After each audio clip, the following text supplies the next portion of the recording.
Welcome all. So in this class, we are teaching aptitude revision. So we have series of questions along with the discussion. So we'll start with the first question. So first question is match list 1 with list 2. That is list 1 list 2 oda match pananum. So list 1 la kuduthirukadala ennan pathina these are the learning theories learning and cognitive theory irukku illaya. So அந்த theory உடைய பேர் எல்லாம் கொடுத்திருக்காங்க and list 2 ல வந்து அந்த theories எல்லாம் யாரு propose பண்ணிருக்காங்க அப்படின்றத கொடுத்திருக்காங்க. So இதுக்கு வந்து பாத்தீங்க அப்படின்னா it's a very factual question னே சொல்லலாம். ரொம்ப ஈஸியான ஒரு question. So இந்த மாதிரி ஒரு question வந்து நம்ம ஈஸியா எப்படி ஆன்சர் பண்ணலாம்னு பாத்தீங்கன்னா whatever theory we are studying அது வந்து இப்படி ஒரு tabular column மாதிரி நம்ம போட்டு வச்சுக்கிட்டோம் அப்படின்னா இந்த டேபிள்ல இருந்து எந்த மாதிரியான ஃபேக்சுவல் ரிலேட்டட் क्वेश्चंस வந்தாலும் அதை நம்ம ஈஸியா ஆன்சர் பண்ண முடியும். So theory what is the theory name, அந்த தியரியை ப்ரோபோன் பண்ணது யாரு, அண்ட் இம்பார்ட்டன்ட் கான்செப்ட் இந்த தியரி என்னென்ன அப்படின்றத மட்டும் நம்ம ஒரு டேபுலர் காலம் மாதிரி போட்டு வச்சுக்கலாம். அண்ட் ஈவன் பிஃபோர் தி எக்ஸாமுக்கு முந்தின நாள் நம்ம ரிவிஷன் பண்ணணும் அப்படின்னா கூட இந்த மாதிரி ஒரு டேபுலர் காலம் it is very very helpful அப்படின்னே சொல்லலாம். ஸோ எல்லா தியரிஸும் நீங்க லிஸ்ட் அவுட் பண்ணிக்கோங்க. அண்ட் அந்த தியரி யார் சொல்லியிருக்காங்க அண்ட் அதோடைய கான்செப்ட் என்ன, இம்பார்ட்டன்டான கான்செப்ட் என்ன, அது ரிலேட்டடா அப்படின்றத தான் இந்த டேபிள்ல பார்க்க முடியும். ஸோ பேஸ்ட் ஆன் திஸ் டேபிள்ல இருந்து பாத்தீங்க அப்படின்னா இந்த கேள்விக்கு ரைட்டான ஆன்சர் இஸ் ஆப்ஷன் 2. அதாவது பிஹேவியர் தியரி ஆஃப் லேர்னிங் அப்படின்றத வந்து யார் சொல்லியிருக்காங்க அப்படின்னு பாத்தீங்கன்னா ஸ்கின்னர் மட்டும் கிடையாது, ஸ்கின்னரோட சேர்த்து பேவ்லோ அப்படின்றவரும் பிஹேவியர் லேர்னிங் தியரி தான் சொல்லியிருப்பாங்க. பட் இங்க நம்ம கொடுத்திருக்க ஆப்ஷன்ல பேவ்லோ இல்லாதனால நம்ம we are going for Skinner. So option ஏக்கு வந்து 4BF Skinner is the right. அடுத்து பாத்தீங்க அப்படின்னா individual constructivist theory of learning அப்படின்றது யார் சொல்லியிருக்காங்க அப்படின்னு பாத்தீங்கன்னா இட் இஸ் பியாஜென்ட் வந்து பாத்தீங்க அப்படின்னா கன்ஸ்ட்ரக்டிவிஸ்ட் தியரி அப்படின்னு சொல்லுவாங்க. பியாஜென்ட் வைகோட்ஸ்கி அப்படின்றவங்க இவங்க ரெண்டு பேருமே கன்ஸ்ட்ரக்டிவிஸ்ட் தியரிஸ் தான்.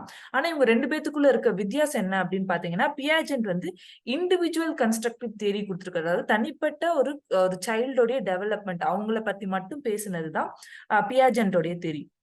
இதே ஆப்ஷன் சி பாத்தீங்க அப்படின்னா சோசியல் கன்ஸ்ட்ரக்டிவ் தியரி, அதாவது சொசைட்டியோட ரோலை பத்தி பேசியிருக்கிறது யாரு அப்படின்னு பாத்தீங்கன்னா அது வந்து வைகோட்ஸ்கி.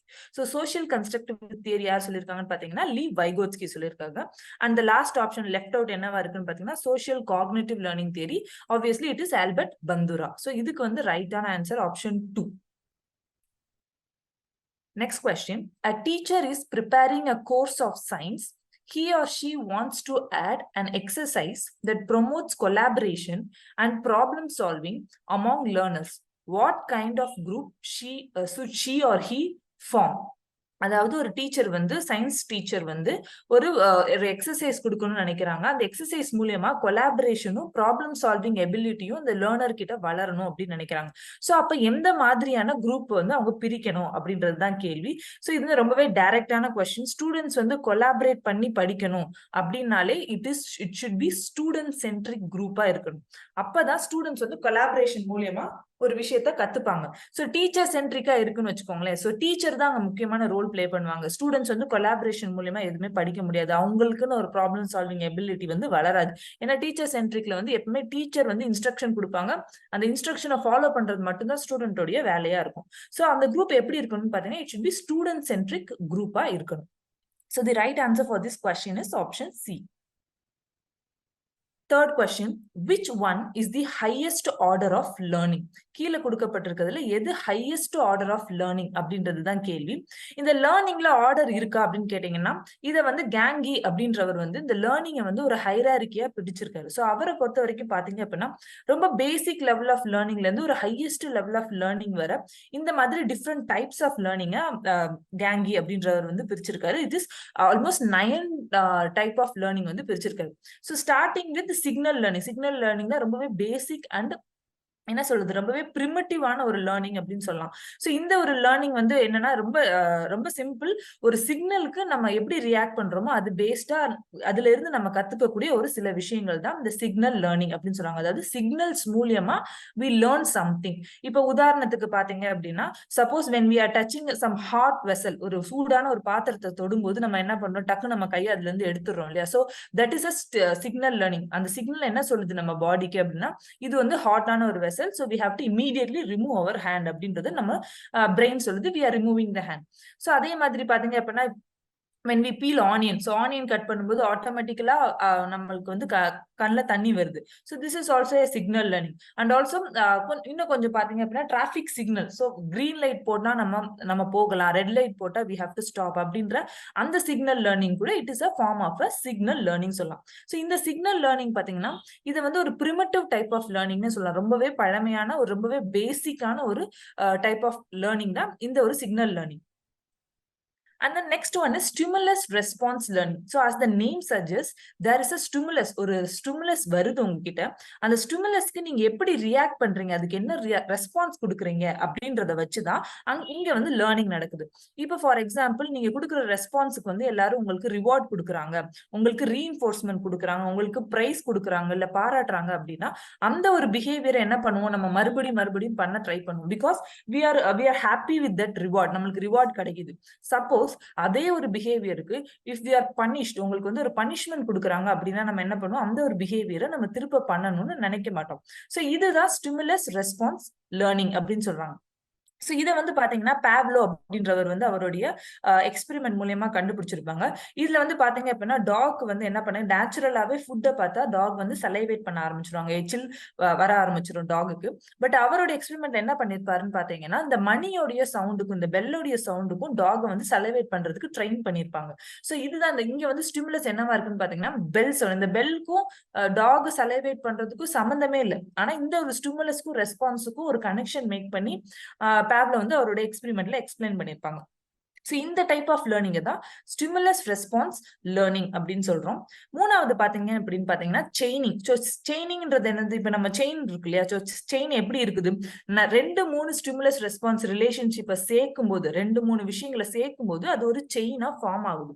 சோ இதுதான் செயினிங் அப்படின்னு சொல்றாங்க. சோ இப்போ ஃபார் எக்ஸாம்பிள் பாத்தீங்க அப்படின்னா இப்போ ஒரு பெல் அடிக்கும் போது நம்ம அந்த கேட்டுக்கு வந்து எழுந்து நிக்க சொல்லி தரோம். சோ இது ஒரு ஸ்டிமுலஸ், ஒரு ரெஸ்பான்ஸ். அதாவது ஒன் டைம் அந்த பெல் சவுண்ட் கேட்கும்போது the cat has to stand up. So இது ஒரு ஸ்டிமுலஸ், இது ஒரு ரெஸ்பான்ஸ். இதே வந்து 2 தடவை அந்த பெல் சவுண்ட் கேட்கும்போது the cat has to give handshake, ஒரு ஹேண்ட்ஷேக் கொடுக்கணும். சோ இதுதான் செயினிங் அப்படின்றது. சோ ஒரு பெல் அடிச்சா என்ன, 2 பெல் அடிச்சா என்ன. So it's chaining of a stimulus response relationship அப்படின்னு சொல்லலாம். சோ இந்த ஒரு பிரின்சிபலை யூஸ் பண்ணி சில்ட்ரன் வந்து இப்போ வாஷிங் ஆஃப் ஃபேஸ், இப்போ ஃபேஸ் கழுவும் போது நம்ம என்னென்ன ஸ்டெப்ஸ் எல்லாம் இருக்கும், ஒரு ஸ்டிமுலஸ்க்கு ஒரு ரெஸ்பான்ஸையும் கனெக்ஷன் பண்ணி அதை ஒரு செயினா நம்ம ஒரு பிஹேவியரை நம்ம சொல்லி தரோம் அப்படின்னா that becomes chaining. And again இதே பிரின்சிபல் தான் it is applied to when we are learning to ride a bike. so அது வந்து அதுவுமே ஒரு ஸ்டிமுலஸ் ரெஸ்பான்ஸோட செயினிங் பிரின்சிபல் மூலியமா தான் we are learning that. And then verbal association. So verbal association என்னன்னா இதே இங்கேயும் செயினிங்கோட பிரின்சிபல் தான், ஆனா வெர்பல் லாங்குவேஜை யூஸ் பண்ணி பண்ணக்கூடிய செயினிங் தான் இங்க வந்து verbal association அப்படின்னு சொல்றாங்க. இப்போ உதாரணத்துக்கு பாத்தீங்க அப்படின்னா பாய் இஸ் லேர்னிங். இப்போ வந்து இந்த கிரீன் கலர் பாலை வந்து அந்த பாய் வந்து கத்துக்கிறாங்க. சோ அப்ப அதுக்கு என்ன பண்றாங்க அப்படின்னு பாத்தீங்கன்னா ஃபர்ஸ்ட் வந்து இந்த மாதிரி ஒரு ஷேப்ல இருக்க ஒரு ஆப்ஜெக்ட் வந்து பால் அப்படின்றது அவங்களுக்கு தெரிஞ்சிருக்கணும். சோ அது ஒரு லேர்னிங். அடுத்து பாத்தீங்க அப்படின்னா டிஃப்ரெண்ட் கலர்ஸ் தெரிஞ்சிருக்கணும். சோ இது வந்து கிரீன், இது வந்து ரெட், இது வந்து ஆரஞ்சு அப்படின்ற கலர்ஸ் தெரிஞ்சுக்கணும். சோ இங்க வந்து செயினிங், வெர்பல் செயினிங் எப்படி நடக்குதுன்னா this is a green ball. So இங்க கிரீன்ன்றதும் தெரிஞ்சிருக்கணும், இந்த ஒரு ஆப்ஜெக்ட் உடைய பேர் பால் அப்படின்றதும் தெரிஞ்சிருக்கணும். சோ இது மூலியமா கத்துக்கிறது தான் வெர்பல் அசோசியேஷன் அப்படின்னு சொல்றாங்க. And the next one is multiple discrimination. So multiple discrimination என்னது, learning through discrimination. அதாவது ஒரு ஸ்டிமுலஸும் இன்னொரு ஸ்டிமுலஸும் வேற அப்படின்ற ஒரு அண்டர்ஸ்டாண்டிங்கோட கத்துக்கிறது தான் இந்த மல்டிபிள் டிஸ்கிரிமினேஷன் லேர்னிங் அப்படின்னு சொல்றாங்க. இப்போ ஃபார் எக்ஸாம்பிள் ஒரு கிளாஸ்ல ஒரே பேர்ல 2 பேர் இருக்கலாம், ஆனா அவங்களுடைய ஸ்பெல்லிங் வேறையா இருக்கலாம். சோ இப்ப ராமன் இருக்கலாம், அதே ராம வந்து RAMன்ற ஒரு ஸ்டூடெண்ட் இருக்கலாம், RAMEன்ற ஒரு ஸ்டூடெண்ட் இருக்கலாம். சோ as a டீச்சரா அந்த டீச்சர் வந்து இந்த 2 பேருக்கும் இருக்க வித்தியாசத்தை அந்த ஸ்பெல்லிங் வச்சு டிஸ்கிரிமினேட் பண்ணி அவங்க கண்டுபிடிக்கிறாங்க அப்படின்னா அதுதான் மல்டிபிள் டிஸ்கிரிமினேஷன் லேர்னிங் அப்படின்னு சொல்றோம். சோ இந்த ஒரு பிரின்சிபல் தான் நம்ம வந்து இப்ப பாத்தீங்கன்னா ஸ்கூட்டி டிரைவ் பண்ணவங்களுக்கு திடீர்னு கியர் பைக் ஓட்டும் போது அந்த இடத்துல வந்து நம்ம பிரேக் வந்து கால்ல இருக்கு அப்படின்ற அந்த டிஸ்கிரிமினேஷன் வந்து கத்துக்கிட்டக்கு அப்புறம் தான் அவங்களால ஈஸியா கியர் பைக் ஓட்ட முடியும். So there is a difference between riding a scooty and difference between in riding a motorcycle, a gear motorcycle. So இந்த பிரின்சிபல் தான் இங்கேயும் அப்ளை ஆகுது.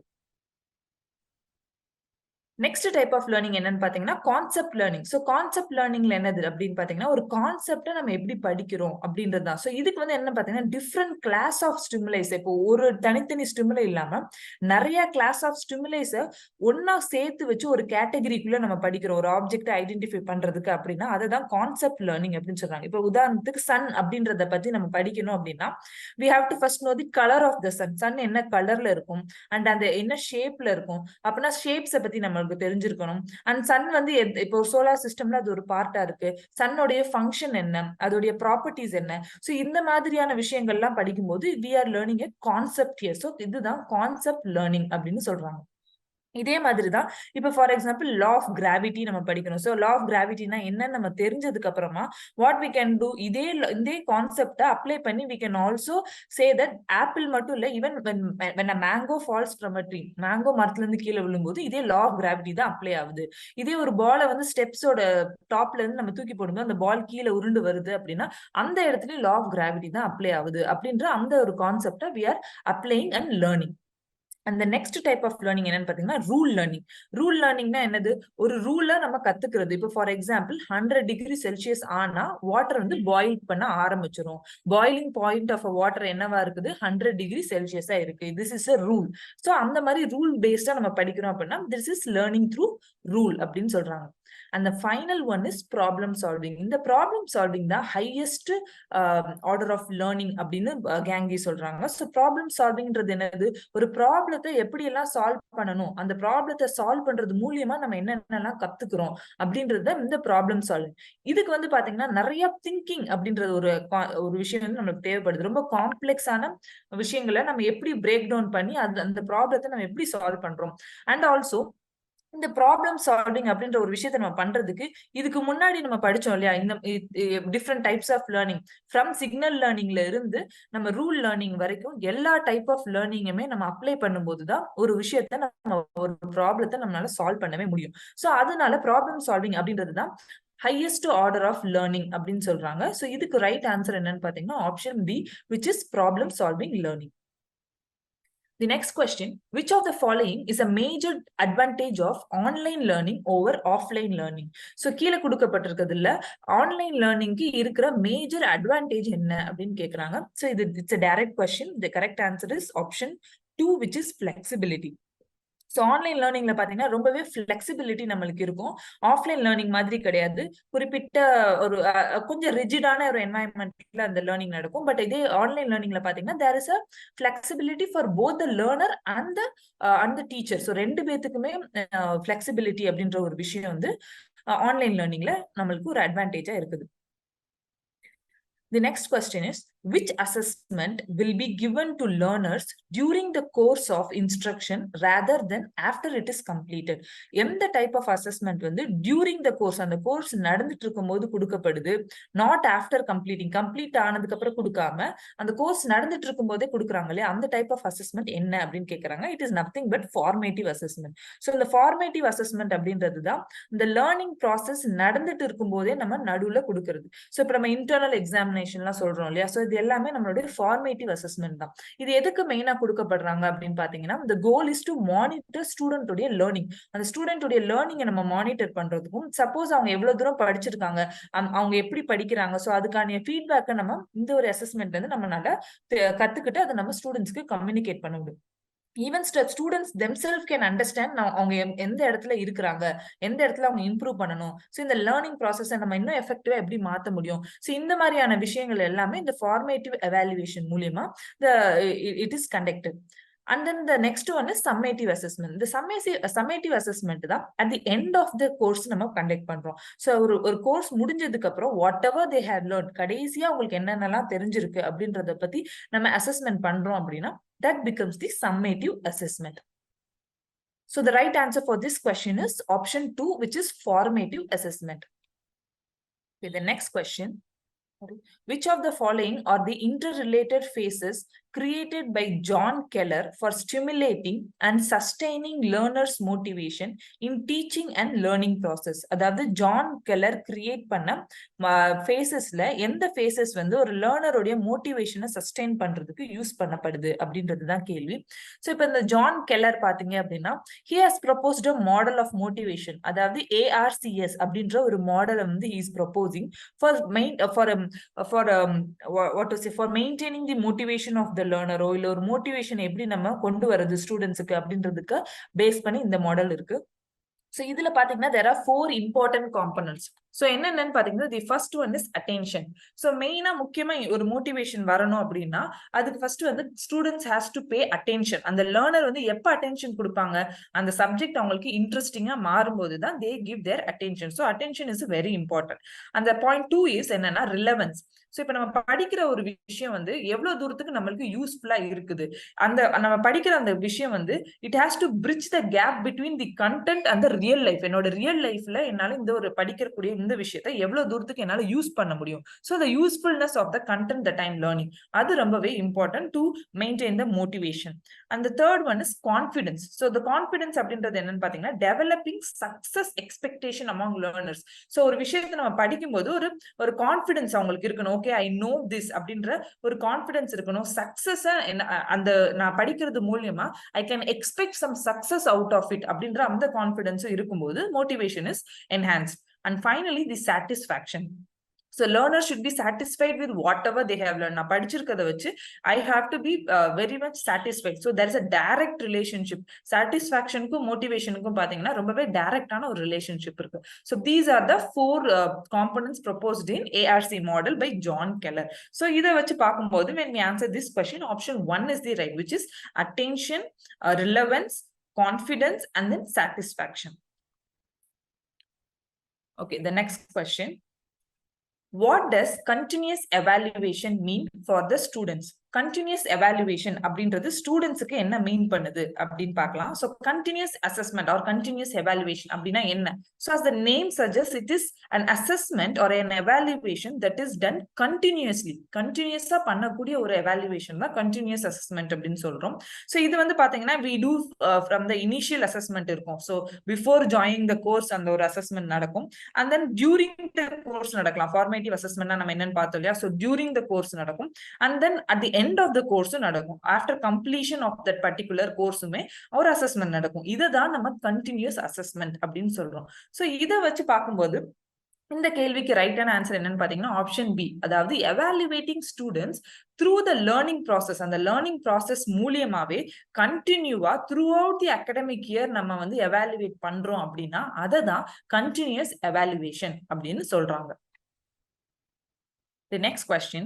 Ranking of learners according to their height from tallest to shortest or on same trait from most to least or vice versa is an example of dash scale of measurement. அதாவது learners ஒரு height based height order wise like tallestல இருந்து shortest ஆகும் இல்ல ரொம்ப ஒரு traitல வந்து ரொம்ப mostல இருந்து least ஆகும் நம்ம அதை categorize பண்றோம் அப்படின்னா அது எந்த scale of measurement கீழே வருது அப்படின்றதுதான் கேள்வி. So இந்த level of measurement or scale of measurementல பாத்தீங்கன்னா there are 4 types of scale of measurement ன்னு சொல்லலாம். The first one is nominal. So nominal அப்படினாலே என்னது, we can just name them, ஒரு லேபிள் கொடுக்கலாம், ஒரு கிளாசிபிகேஷன் நம்ம பண்ணி வைக்கலாம். இதை வந்து ஒரு நான் நியூமரிக் வேரியபிளுக்கு தான் நம்ம நல்லா பண்ண முடியும். ரொம்பவே குவாலிட்டேட்டிவா இருக்க விஷயம். இப்ப உதாரணத்துக்கு பாத்தீங்க அப்படின்னா ஜெண்டர். சோ ஜெண்டரை நம்ம என்ன பண்ணலாம், we can divide it into male or female அப்படின்னு நம்ம கிளாசிஃபை பண்ணலாம். ஒரு லேபிள் கொடுத்து நம்ம இவங்களை இந்த கேட்டகரிக்குள்ள இவங்களை இந்த கேட்டகரிக்குள்ள அப்படின்னு சொல்லி we can just divide them. And then also what is the color of your hair, ஒவ்வொருத்தவங்களுடைய ஹேர் கலர் என்ன, உங்களுடைய ஐபால் கலர் என்ன, உங்களுடைய ஹைட் என்ன. இது இந்த மாதிரியான ஃபேக்சுவல் விஷயம் நம்ம கேட்கிறோம் அப்படின்னா இவங்க வந்து இந்த கேட்டகரியை சேர்ந்தவங்க அப்படின்னு சொல்லி we can just categorize them. அதுதான் நாமினல் ஸ்கேல் அப்படின்னு சொல்லுவாங்க. The second one is ordinal scale. ஆர்டினல்னா என்ன, நம்ம கிளாசிஃபை மட்டும் இல்ல, we can also order them, ரேங்க்கும் பண்ணலாம். ஸோ நம்ம கிளாசிஃபை பண்ணாம அவங்கள ஒரு ஆர்டரா நம்மளால பண்ண முடியுது, ஒரு குரூப்பா நம்ம ஆர்டர் பண்ண முடியுது அப்படின்னா that is known as ordinal scale. For example கிளாஸ்ல வந்து ஃபர்ஸ்ட் 3 ரேங்க் வாங்கினவங்க யாரு, we can find out and we can order them. And also for example ஏதோ ஏதோ ஒரு ஆட்டிடியூட் ஸ்கேல்லயோ எதுலயோ வந்து if you are asking some opinion, இதுல எத்தனை பேர் ஸ்ட்ராங்லி அக்ரி பண்றாங்க, எத்தனை பேர் இதை வந்து டிஸ்அக்ரி பண்றாங்க, எத்தனை பேர் நியூட்ரலா இருக்காங்க இந்த ஒரு விஷயத்துக்கு அப்படின்ற மாதிரி நம்ம ஆர்டினல் ஸ்கேல் யூஸ் பண்ணி பண்ண முடியும். And then the next scale is interval scale. Interval scale அப்படின்றது பாத்தீங்கன்னா குவான்டிடேட்டிவ் டேட்டாக்கு நம்ம யூஸ் பண்ணோம். ஒரு ஈக்குவல் இன்டர்வல் இருக்கிற கூடிய வேல்யூஸ் வந்து நம்ம இன்டர்வல் ஸ்கேலுக்குள்ள கொண்டு வரலாம்.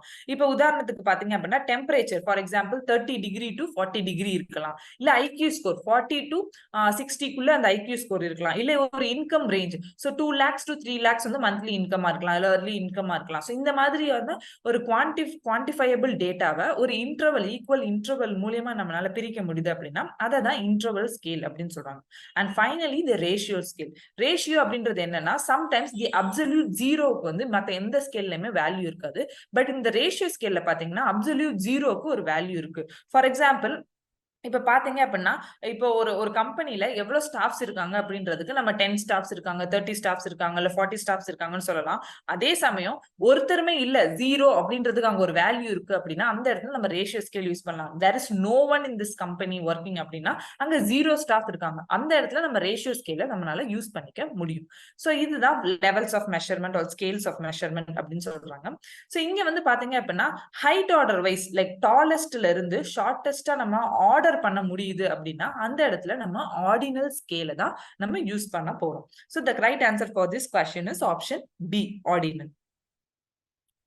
The next question, which of the following is a characteristics of a good evaluation? ஒரு good evaluation, ஒரு evaluation வந்து இது வந்து ஒரு நல்ல ஒரு evaluation அப்படின்னு சொல்லணும் அப்படின்னா அதுக்கு என்ன மாதிரியான characteristics இருக்கணும் அப்படின்றது தான். ஸோ ஒரு good evaluationக்கு என்ன இருக்கணும்னு பாத்தீங்கன்னா the first one is validity, அதாவது accuracy with which the test measure what is proposes to measure. For example, நான் இந்த டெஸ்ட்டை வச்சு ஐக்யூ மெஷர் பண்ண போறேன் அப்படின்னு நான் சொல்றேன் அப்படின்னா அது ஐக்யூவை தான் மெஷர் பண்ணணும்.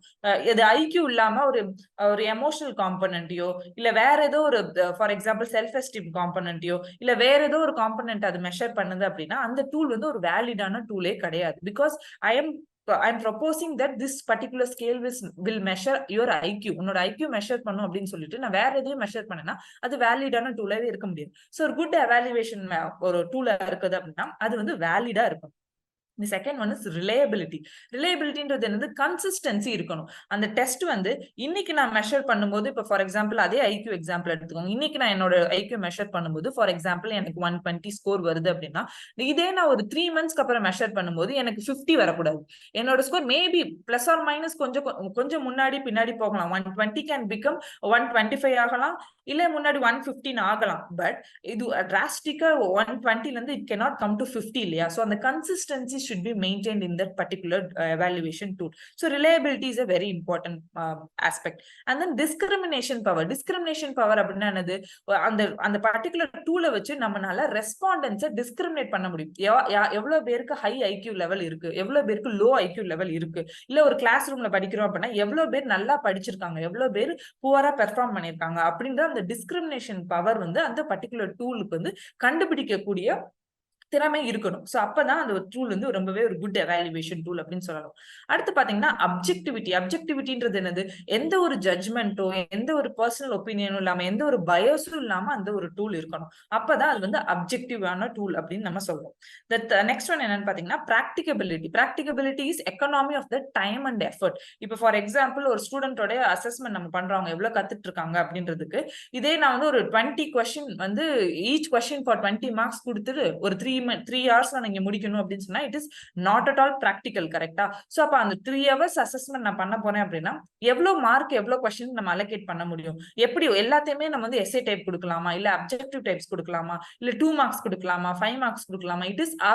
It has to be very much practical to give this assessment. So அதனால practicability is a very very important.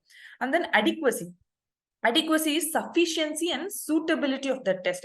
So இந்த டெஸ்ட் வந்து இப்ப நான் வந்து இந்த 9th standard ஒரு பையனை வந்து நான் மெஷர் பண்ண போறேன், இவங்க எவ்வளவு தூரம் படிச்சிருக்காங்கன்றதை நான் அசஸ் பண்ண போறேன் அப்படின்னா அது கரெக்டா சஃபிஷியன்டா இருக்கணும். ஸோ எல்லா ஆஸ்பெக்டையும் அது மெஷர் பண்ணுதா, அதுதான் அடிக்வசி அப்படின்றது. அது வந்து ரொம்பவே முக்கியமான ஒரு விஷயம். And then comparability.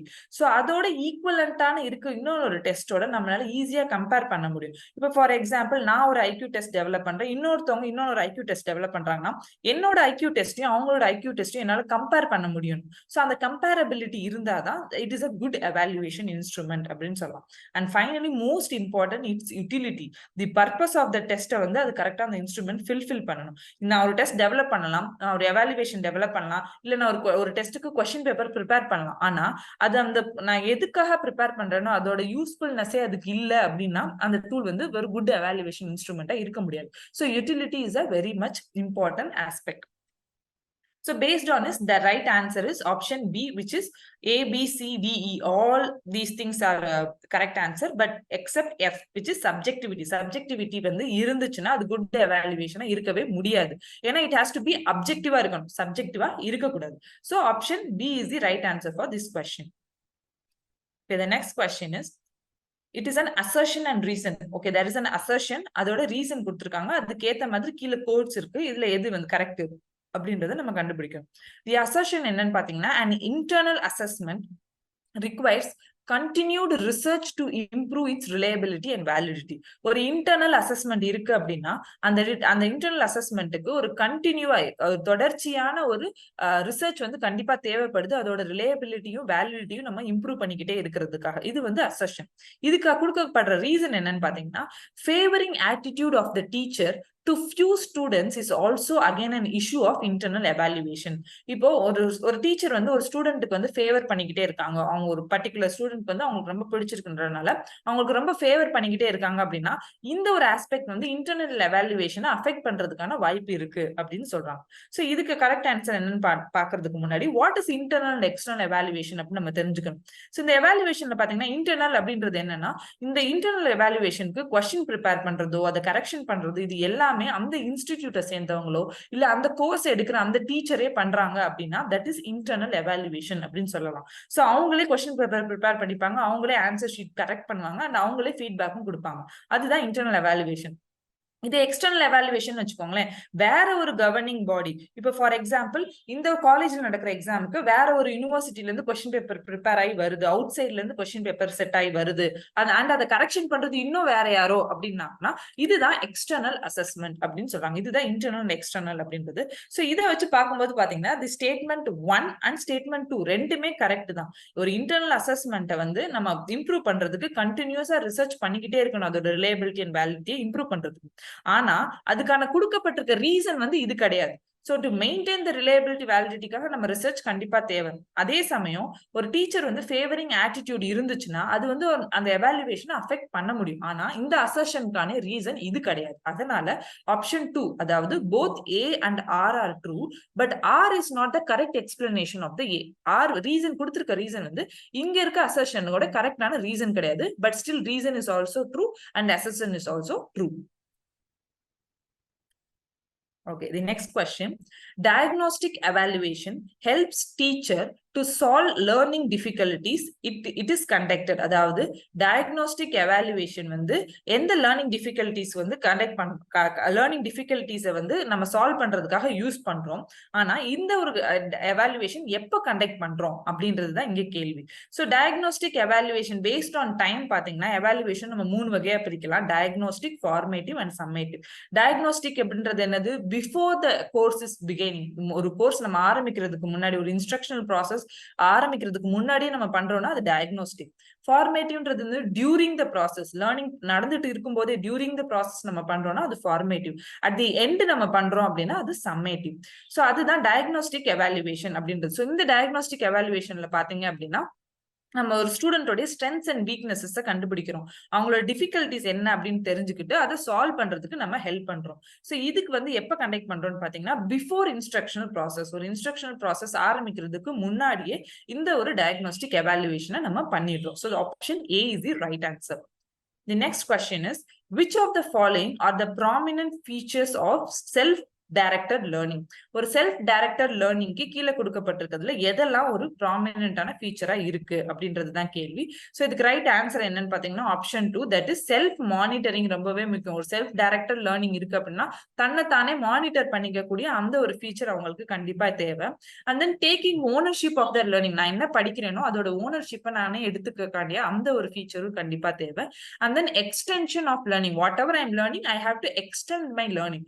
ஸோ அதுவும் ஒரு முக்கியமான ஃபீச்சரா இருக்கு. So option 2 is the right answer.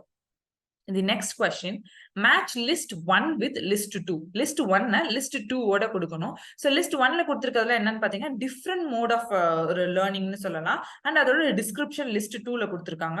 இது வந்து பாத்தீங்க அப்படின்னா cognitive apprenticeship model அப்படின்னு ஒரு மாடல் இருக்கு. So இதுல வந்து 6 டைப் ஆஃப் லேர்னிங் பத்தி சொல்றாங்க. So it starts with modeling. So இதுல வந்து பாத்தீங்க அப்படின்னா 2 பேர் இருக்காங்க. ஒருத்தர் வந்து மென்டர் அதாவது டீச்சர், இன்னொருத்தர் வந்து மென்டி அதாவது லேர்னர் அப்படின்னு சொல்றாங்க. இந்த மாடலிங்ல என்ன நடக்குதுன்னு பாத்தீங்கன்னா அந்த டீச்சர் வந்து அதை மாடலிங் பண்ணி காட்டுறாங்க, அவங்க செஞ்சே காட்டுறாங்க, அதை பார்த்து அந்த ஸ்டூடெண்ட் கத்துக்கிறாங்க. ஃபார் எக்ஸாம்பிள் ஒரு சயின்ஸ் லெபார்டரியில இந்த ஒரு லிக்விட எவ்வளவு ப்ரொபோர்ஷனல் மிக்ஸ் பண்ணணும் அப்படின்னா அந்த டீச்சர் வந்து மாடலிங் பண்ணி காட்டுறாங்க. சோ அதை பார்த்து அந்த ஸ்டூடெண்ட்ஸ் பண்றாங்க அப்படின்னா that is modelling. Second one என்ன பாத்தீங்கன்னா கோச்சிங்ன்றது என்னது, அந்த டீச்சர் வந்து தே ஜஸ்ட் அப்சர்வ், அவங்க விளையாடுறத பார்க்க, இப்போ கேம்ஸ், இப்போ வாலிபால் ஃபுட்பால் ஏதோ சொல்லி தராங்க அப்படின்னா அவங்க விளையாடுறத பார்த்து எந்த இடத்துல நீ இம்ப்ரூவ் பண்ணணும், எந்த இடத்துல உனக்கு கைடன்ஸ் தேவையோ அதை மட்டும் நான் ஹெல்ப் பண்றேன் அப்படின்னா அதுதான் கோச்சிங் அப்படின்னு சொல்றாங்க. ஸ்கேஃபோல்டிங் அப்படின்றது என்னன்னு பாத்தீங்கன்னா இந்த இடத்துல வந்து ஸ்டூடெண்ட் வந்து தனியா அவங்களே படிச்சுட்டு இருப்பாங்க. பட் ஸ்கேஃபோல்டிங் அப்படின்றதோட அர்த்தம் என்னன்னு பாத்தீங்கன்னா எந்த இடத்துல அசிஸ்டன்ட் தேவைப்படுதோ, எந்த இடத்துல சப்போர்ட் தேவைப்படுதோ அந்த இடத்துல டீச்சர் போய் அது தேவையான சப்போர்ட்டை ஸ்டூடெண்ட்ஸ்க்கு ப்ரொவைட் பண்றாங்க. அதுதான் ஸ்கேஃபோல்டிங் அப்படின்னு சொல்றாங்க. அண்ட் தென் ஃபோர்த் ஒன் என்னன்னு பாத்தீங்கன்னா ஆர்டிகுலேஷன் அப்படின்றது ஒண்ணு இல்ல, லேர்னர் வந்து அவங்கள நான் படிச்சதை அவங்களே ரிஃப்ளெக்ட் பண்ணி பாக்குறது. சோ நான் what and all I have learnt அப்படின்றத நானே வெர்பலைஸ் பண்ணி சொல்லி பாத்துக்கிறது, அதுதான் ஆர்டிகுலேஷன் அப்படின்றது. அண்ட் ரிஃப்ளெக்ஷன் அப்படின்றது என்ன நானே அசஸ் பண்ணிக்கிறேன். அஸ் அ லேர்னரா நான் இவ்வளவு படிச்சிருக்கேன், எனக்கு நானே ஒரு டெஸ்ட் வச்சு பாத்துக்கிறேன். So how much I am performing அப்படின்ற மாதிரி, அதுதான் ரிஃப்ளெக்ஷன் அப்படின்னு சொல்றாங்க. அண்ட் ஃபைனலி எக்ஸ்ப்ளோரேஷன்ன்றது என்னது, தியரிட்டிக்கலா நம்ம நிறைய படிச்சிருக்கலாம், ஆனா அதை தாண்டி வாட் இஸ் தேர் அப்படின்றத அதை என்னோட லேர்னிங்கை நான் எக்ஸ்டெண்ட் பண்ணி நிறைய நான் கத்துக்கணும் அப்படின்னு நினைக்கிறேன்னா அதுதான் எக்ஸ்ப்ளோரேஷன் அப்படின்னு சொல்றாங்க. சோ இதை பற்றி பார்க்கும்போது கீழே கொடுக்கப்பட்டிருக்க கோட்ஸ்ல option A is the right answer for this particular question. Okay, the next question is the process of comparing a student's performance against his or her previous performance is known as. அதாவது ஒரு student வந்து அவங்களுடைய இப்ப இருக்க பெர்ஃபார்மன்ஸை இதுக்கு முன்னாடி அவங்க எப்படி பண்ணாங்களோ அதை வச்சு கம்பேர் பண்றாங்க அப்படின்னா அது என்ன மாதிரியான அசஸ்மெண்ட் அப்படின்றதுதான். So it is known as ipsative assessment அப்படின்னு சொல்றாங்க. இப்சி அப்படின்னா என்ன அர்த்தம் பாத்தீங்கன்னா it's a Latin word meaning the self. அப்படின்னா என்ன அர்த்தம்னு பாத்தீங்கன்னா the self அப்படின்னு அர்த்தம். சோ இதுல வந்து என்ன பண்றாங்க அப்படின்னு பாத்தீங்கன்னா ஸ்டூடெண்ட்ஸ் வந்து அவங்களுடைய பெர்ஃபார்மன்ஸ இவங்களுடைய முன்னாடி அவங்களுடைய பெர்ஃபார்மன்ஸோட கம்பேர் பண்றது. ஃபார் எக்ஸாம்பிள் என்னோட செகண்ட் இன்டர்னல்ஸ்ல நான் என்னோட ஃபர்ஸ்ட் இன்டர்னல்ஸ் மார்க்கோட நான் கம்பேர் பண்ணேன். சோ என்னையே நானே கம்பேர் பண்ணிக்கிறேன், என்னோட ப்ரீவியஸ் பெர்ஃபார்மன்ஸை வச்சு என்ன நானே கம்பேர் பண்ணிக்கிறேன் அப்படின்னா தட் இஸ் இப்சாட்டிவ் அசஸ்மெண்ட் அப்படின்னு சொல்றாங்க. சோ இது வந்து பாத்தீங்க அப்படின்னா ஸ்டூடெண்ட்ஸ் செல்ஃப் அசஸ்மெண்ட்டுக்கு கீழே வரக்கூடிய ஒரு ஆஸ்பெக்ட். சோ இதுக்கு ரைட் ஆன்சர் என்னன்னு பாத்தீங்கன்னா option 3 ipsative assessment. Okay, the next question, which of the following is associated with plateau in learning curve? So learning curveல பிளேட்யூ அப்படின்றதோட சம்பந்தப்பட்ட விஷயங்கள் கீழே கொடுக்கப்பட்டிருக்கிறதுல எது அப்படின்றதுதான். சோ இப்ப பிளேட்யூ அப்படின்றத பத்தி ஃபர்ஸ்ட் நம்ம என்னன்னு தெரிஞ்சுக்கணும். சோ பிளேட்யூ அப்படின்னா என்னன்னா it is nothing but a physical, mental, attitude and emotional exhaustion. So இது எல்லாத்துலயும் நடக்கக்கூடிய ஒரு எக்ஸாஷன் தான் த்ரூ லேர்னிங் ப்ராசஸ். ஸோ ஒரு விஷயத்த நம்ம ரொம்ப நாள் இல்ல ரொம்ப இன்டெப்தா படிச்சுட்டு ஒரு லாங் பீரியட் படிக்கும் போது என்ன ஆகுதுன்னா after a point of time நம்ம பிசிக்கலாவும் மென்டலாவும் நம்மளோட ஆட்டிடியூட் வைஸோ நம்ம எமோஷனல் வைஸோ எக்ஸாஸ்ட் ஆயிரும். சோ அந்த இடத்துல என்ன ஆகுதுன்னு பாத்தீங்கன்னா இந்த டயக்ராம்ல கொடுத்திருக்க மாதிரி ஸ்லோவா பிகின் ஆகுது, நம்ம நிறைய படிச்சுட்டே வரும். ஆஃப்டர் பாயிண்ட் ஆஃப் டைம் பாத்தீங்கன்னா ஒரு growthமே இல்லாம ஸ்டாக்னேட் ஆயிரும், ஒரு ஸ்டெபிலிட்டி வந்துருது. அதாவது அதுக்கப்புறம் வந்து ஒரு ப்ராக்ரஸுமே இருக்கிறது, நோ ப்ராக்ரஸ்ன்னு சொல்லலாம். சோ அந்த ஸ்டாக்னேஷனை தான் நம்ம பிளேட்யூ அப்படின்னு சொல்றோம். சோ இது வந்து எந்த கீழே கொடுக்கப்பட்டிருக்க அந்த 4 ஆப்ஷன்ல எதோட அசோசியேட் ஆயிருக்குன்னு பாத்தீங்கன்னா lack of balance among various lack of balance among various phases of complex skill. So இப்ப நம்ம படிச்சுட்டே இருக்கோம், ஒரு காம்ப்ளெக்ஸ் ஸ்கில் வந்து நம்ம இன்னும் கொஞ்சம் காம்ப்ளெக்ஸ் ஸ்கில் நம்மளுக்கு தேவைப்படுது. ஆனா நம்ம கிட்ட அந்த ஸ்கில் இல்ல அப்படின்றப்ப என்ன ஆகும், நம்மளுக்கு அந்த படிக்கிறதுக்கான இன்ட்ரெஸ்ட் போக வாய்ப்பு இருக்கு. சோ அந்த இடத்துல பிளாட்டி வர்றதுக்கு வாய்ப்பு இருக்கு. அண்ட் தென் பாத்தீங்கன்னா shifting of attention from one to another. So நம்ம ஒரு விஷயத்தை படிச்சுட்டே இருக்கலாம், பட் இந்த இடத்துல இருந்து நம்ம இன்னொன்னு ஒரு விஷயத்துக்கு நம்மளுடைய அட்டென்ஷன் ஷிஃப்ட் ஆகுது அப்படின்னா அதை கூட அதனால கூட இந்த பிளேட்டிவ் வரலாம். And option C ஃபெட்டிக் and boredom. So it can be a major reason. நம்ம நிறைய படிச்சு ரொம்ப ஃபெட்டிகாவும் ஃபீல் பண்ணலாம், இல்ல ரொம்ப போரிங்கா அந்த சப்ஜெக்ட் மாறுது அப்படின்னா கூட this plateau can occur. So option B is the right answer. A, B, C. Okay, the next question. Arrange the 5 elements of pedagogy given by Herbert. So Herbert வந்து ஒரு 5 element of pedagogy கொடுத்திருக்காங்க. அதை நம்ம order wise arrange பண்ண சொல்றாங்க. So Herbert கொடுத்திருக்க அவருடைய approachல வந்து 5 elements என்னன்னு பாத்தீங்கன்னா, it starts with preparation. So ஒரு மெட்டீரியல் இல்ல ஒரு கிளாஸை நம்ம வந்து ஸ்டூடெண்ட்ஸ்க்கு நம்ம சொல்லி கொடுக்கறதுக்கு முன்னாடி what we have to do is we have to prepare the student. So ஒரு லேண்ட்ல நம்ம ஒரு பயிரிடுறதுக்கு முன்னாடி அந்த லேண்டை நம்ம ப்ரிப்பேர் பண்ணணும்னு சொல்றாங்க இல்லையா. சோ அந்த மாதிரி ஒரு கான்செப்ட் நம்ம சொல்லி கொடுக்கறதுக்கு முன்னாடி அந்த ஸ்டூடெண்ட்ஸ்க்கு அதை பத்தின ஒரு அவேர்னஸோ இல்ல அதை பத்தின ஒரு விஷயமோ நம்ம அவங்கள நம்ம ப்ரிப்பேர் பண்ணணும். அந்த லேர்னிங்கான ஒரு என்வாயன்மெண்ட்டை நம்ம கிரியேட் பண்ணணும். அதுக்கப்புறம் what we have to do is we have to present the material whatever we have prepared, அதை நம்ம present பண்றோம். And then we have to compare it with the present scenario இல்ல ரியல் லைஃப் எக்ஸ்பீரியன்ஸ், ஒரு நிறைய examples கொடுத்தோ இல்ல past learning ஓடியோ இல்ல already இருக்க theory ஓடியோ. So we have to make comparison and then we have to come to generalization. So இந்த மாதிரி ஒரு பிரின்சிபல் இருக்கு, இதை நம்ம எங்கெங்கெல்லாம் அப்ளை பண்ணலாம். So that is generalization. And finally the application of whatever learned in the real life. So அதுதான் ரொம்பவே முக்கியமான ஒரு விஷயம். So these are the 5 elements. So இந்த ஆர்டர்ல இதை நம்ம அரேஞ்ச் பண்ணும்போது the right answer is option A. Okay, the next question. We have to match list 1 with list 2. So list 1ல பாத்தீங்கன்னா learning strategiesனா என்ன, and learning styleனா என்ன, lateralizationனா என்ன, and interferenceனா என்ன அப்படின்னு கொடுத்திருக்காங்க. and list 2ல அதோட description கொடுத்திருக்காங்க. So இப்ப learning strategy அப்படின்னா என்ன அப்படின்னு பாத்தீங்கன்னா, it is nothing but a special kind of procedural knowledge knowing how to approach learning task. ஒரு learning task நம்ம எப்படியெல்லாம் படிக்கலாம், எப்படிலாம் நம்ம அப்ரோச் பண்ணலாம், என்னென்ன ஸ்ட்ராட்டஜிஸ்லாம் யூஸ் பண்ணி படிக்கலாம் அப்படின்ற அந்த கைண்ட் ஆஃப் நாலேஜ் தான் லேர்னிங் ஸ்ட்ராட்டஜின்னு சொல்றாங்க. லேர்னிங் ஸ்டைல் அப்படின்னா என்னன்னு பாத்தீங்கன்னா, ஒவ்வொருத்தருக்கும் படிக்கக்கூடிய ஒவ்வொரு ஸ்டைல் இருக்கும் இல்லையா. It is a characteristics approaches to learning. இந்த ஒரு மெட்டீரியலை சில பேர் வந்து எழுதி நோட்ஸ் எடுத்து படிப்பாங்க, சில பேர் ரீட் பண்ணாலே போதும், சில பேர் அது ஒருத்தவங்க சொல்லி கொடுத்தாதான் படிக்க முடியும். So learning style is different for different people. So approach to learning என்ன அப்படின்றதான். லேட்ரலைசேஷன் அப்படின்னா என்னன்னு பாத்தீங்கன்னா, நம்ம பிரெயின்ல 2 ஹெமிஸ்பியர் இருக்கு, ரைட் அண்ட் லெஃப்ட் ஹெமிஸ்பியர் இருக்கு இல்லையா. ஸோ ரைட் ஹெமிஸ்பியருக்குன்னு சில ஸ்பெஷலைசேஷன் ஆஃப் ஒர்க் இருக்கு, அண்ட் லெஃப்ட் ஹெமிஸ்பியருக்குன்னு சில ஸ்பெஷலைசேஷன் ஆஃப் ஒர்க் இருக்கு. இந்த டிவிஷனை தான் நம்ம லேட்ரலைசேஷன் அப்படின்னு சொல்லுவோம். அண்ட் டி என்னன்னு பாத்தீங்கன்னா இன்டர்ஃபியரன்ஸ்னா என்னது, ஒரு தடங்கள் இல்லையா. சோ இப்ப நம்ம ஒரு விஷயத்த படிக்கிறோம், அதை படிச்சு நம்ம ஞாபகப்படுத்தணும் இல்லையா. சோ அதை ஞாபகப்படுத்தும் போது நம்மளுக்கு ஏற்படக்கூடிய சில தடங்களை தான் நம்ம இன்டர்ஃபியரன்ஸ் சொல்றோம்.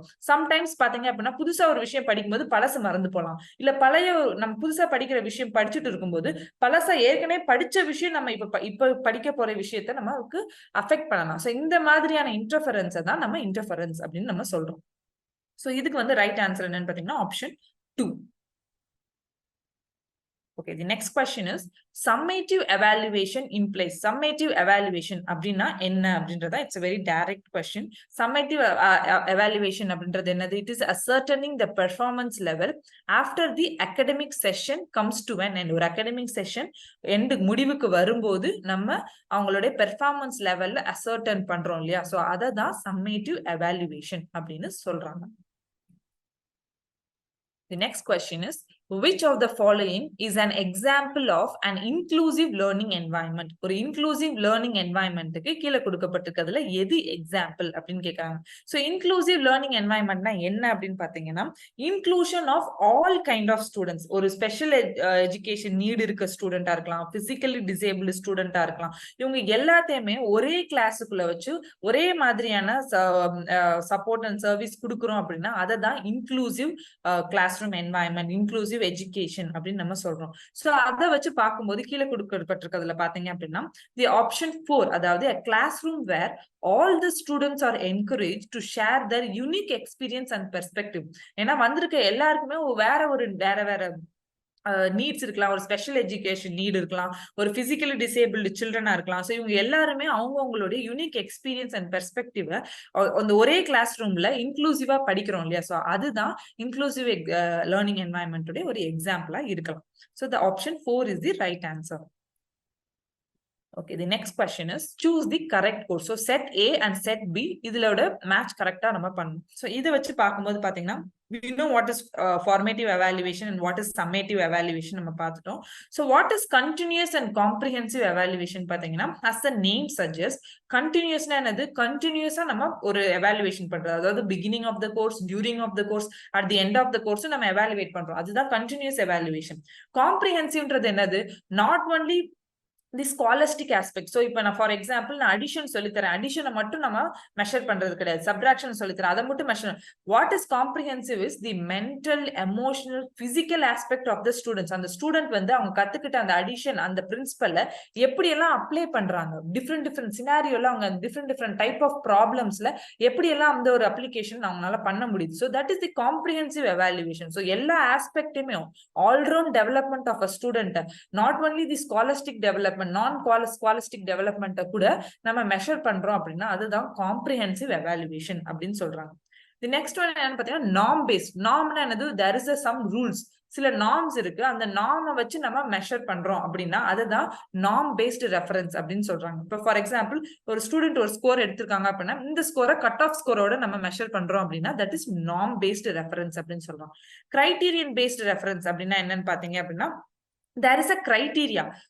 இந்த கிரைட்டீரியாக்கு நம்ம ஃபில்ஃபில் பண்றோமா, நம்மளுடைய ஸ்கோர் வந்து இந்த கிரைட்டீரியாவை ஃபில்ஃபில் பண்ணுதா அப்படின்னு நம்ம செக் பண்றோம் அப்படின்னா that is criterion based reference. For example இப்போ ஒருத்தருக்கு ஃபீவர் அப்படின்னு நம்ம சொல்றோம் அப்படின்னா அவங்களோட டெம்பரேச்சர் வந்து above 100 இருக்கணும், 100 or above இருக்கணும். சோ அப்பதான் அவங்களுக்கு வந்து ஃபீவர் நம்ம சொல்றோம், அவங்களுக்கு வந்து பாடி டெம்பரேச்சர் இன்க்ரீஸ் ஆயிருக்கு நம்மளால சொல்ல முடியும் இல்லையா? So there is a criteria for deciding. அந்த மாதிரி ஒரு கிரைட்டீரியன் ரெஃபர் பண்ணி நம்ம சொல்றோம் அப்படின்னா that is criterion based reference. so based on this இப்போ நம்ம மேட்ச் பண்ணோம் அப்படின்னு பாத்தீங்கன்னா the formative evaluation வந்து நம்ம quizzes மூலமாவும் டிஸ்கஷன் மூலமாவும் வைக்கலாம். So during the exam, during the course நம்ம பண்றோம் இல்லையா?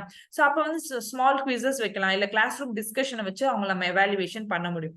summative evaluation பாத்தீங்கன்னா grading and final learning outcome. So அந்த ஃபைனல் லேர்னிங் அவுட்கம் வச்சு நம்ம அந்த கிரேடிங் சிஸ்டம் வச்சு அவங்க எவாலுவேட் பண்றோம் அப்படின்னா அது வந்து சம்மேட்டிவ்ல வரும். and see continuous and comprehensive evaluation பாத்தீங்கன்னா evaluating cognitive and co-cognitive aspect with regularities. அதாவது காக்னிட்டிவ் மட்டும் இல்ல, அவங்க படிக்கக்கூடிய விஷயங்கள் மட்டும் இல்ல, co-cognitive aspectையும் நம்ம மெஷர் பண்றோம் அப்படின்னா that is continuous and comprehensive evaluation. and then norm and criterion based reference test என்னன்னு பாத்தீங்க அப்படின்னா it is test and their interpretation based on a group and certain yardstick. ஒரு குரூப்பை ரெஃபர் பண்ணியோ ஒரு நார்ம்ஸை ரெஃபர் பண்ணியோ இல்ல certain yardstick பேஸ்டா நம்ம ஒரு டெஸ்ட்டை வந்து நம்ம இன்டர்பிரேஷன் கொடுக்கறோம் அப்படின்னா அதுதான் norm or criterion reference test அப்படின்னு சொல்றோம். ஸோ இதை வச்சு பார்க்கும்போது the right answer for this question is option 1. So yeah, that's all for today's class. Thank you. All the best for your exams.